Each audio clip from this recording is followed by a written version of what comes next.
SRW India வழங்கும் தொழில் முனைவோருக்கான நீர் சுத்திகரிப்பு மேலாண்மை மற்றும் மறுசுழற்சி தொடர்பான கண்காட்சி டிசம்பர் 20 முதல் 22 வரை. தொடர் கனமழையால் நெல்லை டவுன் பகுதியில் மழைநீர் வீடுகளுக்குள் புகுந்து பொதுமக்கள் பெரும் சிரமத்திற்கு ஆளாகியுள்ளனர். இது பற்றிய மேலும் விவரங்களை செய்தியாளர் ராமசுந்தரம் வழங்கிட கேட்கலாம். வணக்கம் ராமசுந்தரம், தற்போதைய கள சூழல் அங்கு எப்படியாக இருக்கிறது? மழைநீரை அகற்றுவதற்கு அங்கு பணிகள் ஏதேனும் நடைபெற்று வருகிறதா? நெல்லை மாவட்டத்தில் தொடர்ந்து நேற்று மதியம் முதலே விட்டு கனமழை பெய்தது. காலை முதல் தொடர் கனமழையானது பெய்து வருகிறது. இதன் காரணமாக நெல்லை மாநகர் பகுதிகளில் இருக்கக்கூடிய அந்த டவுன் பிரதான பகுதியான டவுன் பகுதி முழுவதுமே தண்ணீரால் சூழ்ந்திருக்கிறது. அதாவது நெல்லையப்பர் கோயிலை சுற்றியுள்ள 4 ரத வீதிகள் மற்றும் அதனை சுற்றியுள்ள பகுதிகள், அதாவது வஉசி தெரு, பாரதியார் தெரு உள்ளிட்ட பகுதிகளிலுமே மழைநீர் சுமார் ஒரு அடி அளவுக்கு தேங்கியிருக்கிறது. வீடுகளுக்குள்ளுமே அந்த தாழ்வான பகுதியில் இருக்கக்கூடிய வீடுகளுக்குள்ளுமே மழைநீர் அதிக அளவு சென்றிருக்கிறது.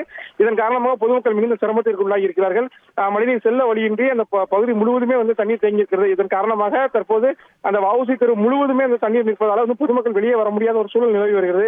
தற்போது மாநகராட்சி அதிகாரிகள் அந்த பகுதியில் ஆய்வு செய்து தண்ணீர் செல்வதற்காக அங்கு ஏற்படுத்தப்பட்டுள்ள புதிய இந்த வாய்க்கால் பாலம் ஆகியவற்றை உடைத்து தண்ணீரை வெளியேற்றக்கூடிய பணியில் ஈடுபட்டிருக்கிறார்கள்.